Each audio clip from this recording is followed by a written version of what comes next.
nous allons continuer notre voyage en compagnie des voyelles brèves à la harakat. Nous allons faire une analogie avec le français qui nous sert de langue de cours, de langue de communication. Vous savez, en français, il y a 20 consonnes et en matière de syllabation, on prend chaque consonne.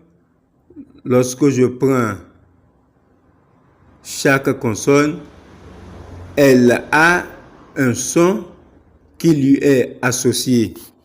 Et c'est sur la base de ce son-là qu'on a la facilité et la possibilité de faire de la syllabation. Exemple concret, quand je prends P, ça nous donne le son PO. Quand je prends T, la lettre T, en tant que consonne, ça nous donne le son TO. La lettre D, en tant que consonne, ça nous donne le son DO. La lettre V, en tant que consonne, ça nous donne le son VO. Ainsi de suite. Papa. Papa, c'est facile à lire parce que le P nous donne le son PO et que le A, en tant que voyelle, nous donne le son A et on n'a pas. Si il n'y avait pas le son PO de la consonne P, on n'aurait pas eu le pas malgré que la voyelle A nous donne le son A. Donc c'est exactement la même chose qui se passe ici en arabe. Chaque lettre des 28 lettres de l'alphabet arabe possède un son. Souvenez-vous que nous avons dit que toutes les 28 lettres sont des consonnes. Donc chacune des 28 consonnes, si vous voulez, possède un son qui lui est associé.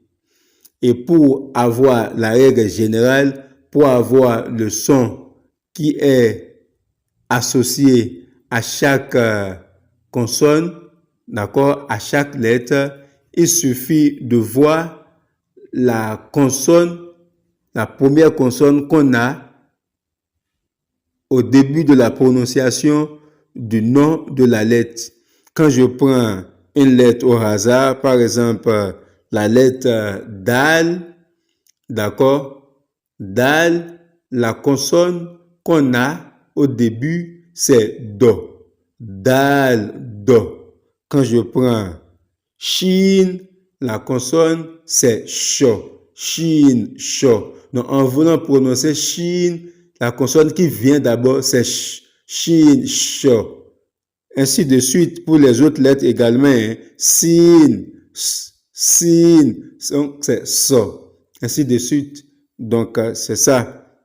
Donc, si vous avez compris la règle générale comme ça, donc ça va, hein, on n'a plus besoin de faire quoi? On n'a plus besoin d'aller cas par cas.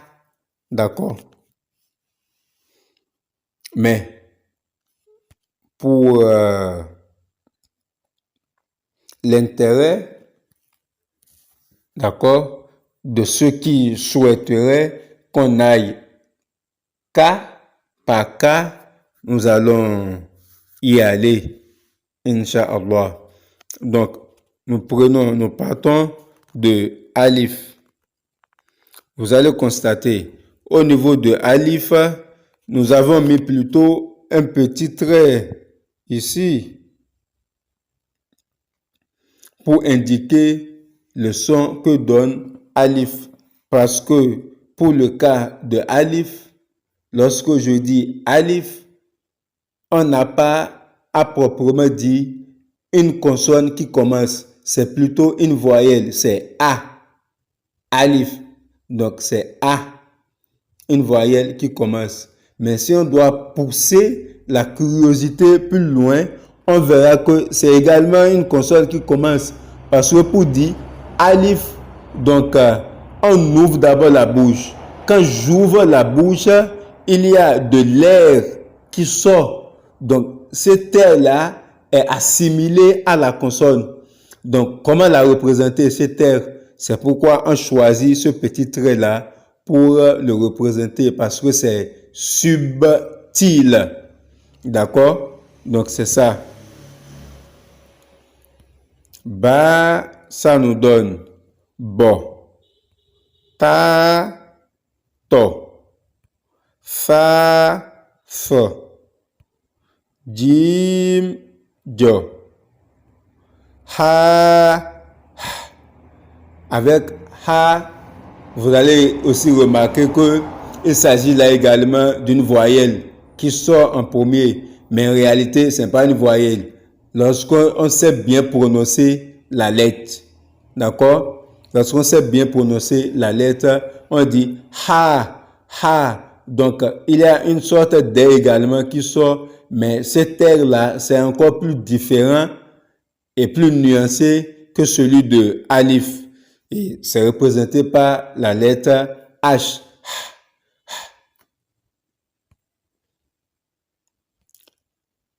Kha. Là, c'est la même chose, mais ici, c'est plus raclé, comme si on voulait cracher. Kha. Dal, qui nous donne le son Do. Val, qui nous donne le son Zo. Ra, qui nous donne le son Ro. Zai, qui nous donne le son Zo. Sin, qui nous donne le son So. Shin, qui nous donne le son Sho. Sod, qui nous donne le son So. Vous allez constater avec moi qu'il y a un certain nombre de lettres qui partagent le même son. Par exemple, ces trois exemples-là, j'ai pris l'exemple de Fa, de Sin et de Sod. On les a représentés par S, S, S, So, So, So. Mais ce n'est pas le même So, c'est nuancé. C'est parce que l'alphabet français ou la langue française ne nous donne pas la possibilité, d'accord, et d'avoir de façon fidèle à partir des lettres de cet alphabet, d'accord, à partir des lettres de l'alphabet français, on ne pourra pas avoir de façon fidèle tous les sons en arabe. Donc, on s'accommode avec ce qui est possible d'avoir, d'accord, et de façon illustrative pour mieux expliquer ce que nous voulons faire passer comme message. Donc, quand je prends Fa, vous voyez la lettre Fa, pour la prononcer et bien la prononcer, d'accord, on appuie, d'accord, la dent sur le bout de la langue, d'accord, Fa, ce qui fait que c'est léger sur la langue. C'est pourquoi, dès le début, quand on étudiait l'alphabet arabe, nous avons insisté sur le fait de pratiquer une écoute attentive et de s'exercer à bien prononcer et à bien articuler les lettres. C'est l'importance ici. Quand je prends Sin, ça nous donne So. Mais ici, le So, c'est plus rugueux, d'accord? C'est moins léger que le So de Fa. Quand je prends Sod, donc ici, ça sort comme un sifflement. Sod. Donc le So, ici, c'est comme un sifflement. Donc, c'est comme ça. Il faut comprendre les choses. Nous avons pris le cas des deux lettres, de ces trois lettres. Hein. Quand on va évoluer, vous allez voir d'autres lettres également. Ici même déjà, quand vous prenez, par exemple, aussi,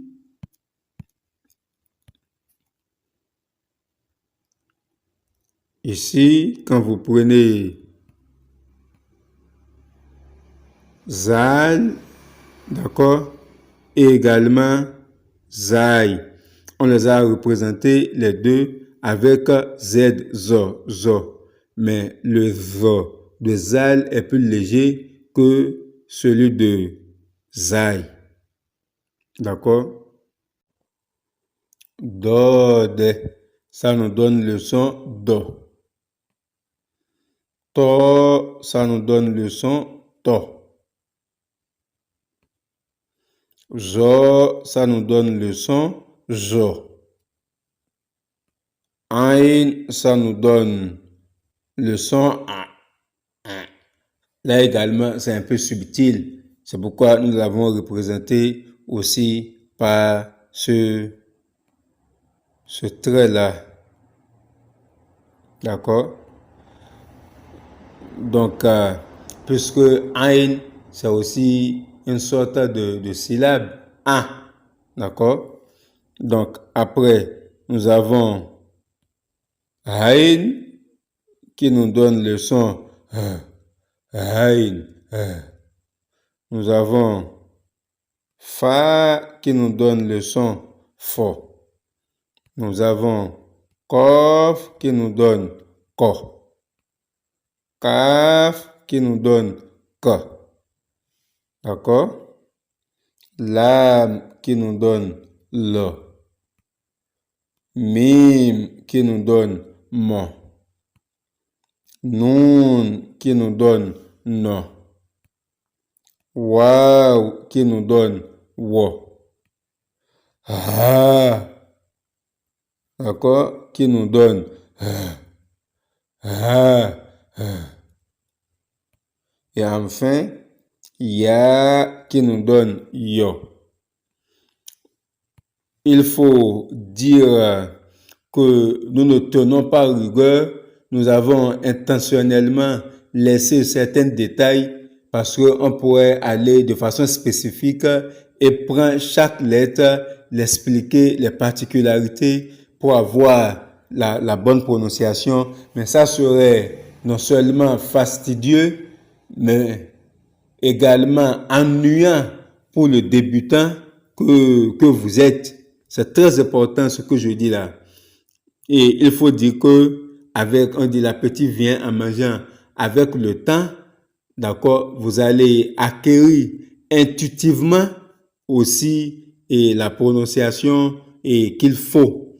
Parce que ici également, ce que nous faisons, où nous prenons chaque lettre séparément pour voir le son que ça donne d'abord avant d'aller à la syllabation. Quand ça sera beaucoup plus pratique maintenant et que nous allons avoir des syllabes en utilisant les voyelles plus les lettres, c'est beaucoup plus facile, c'est beaucoup plus intuitif, d'accord? Donc, ceci, c'est une invitation à la patience, c'est une invitation à ne pas, d'accord, se décourager, c'est une invitation à persévérer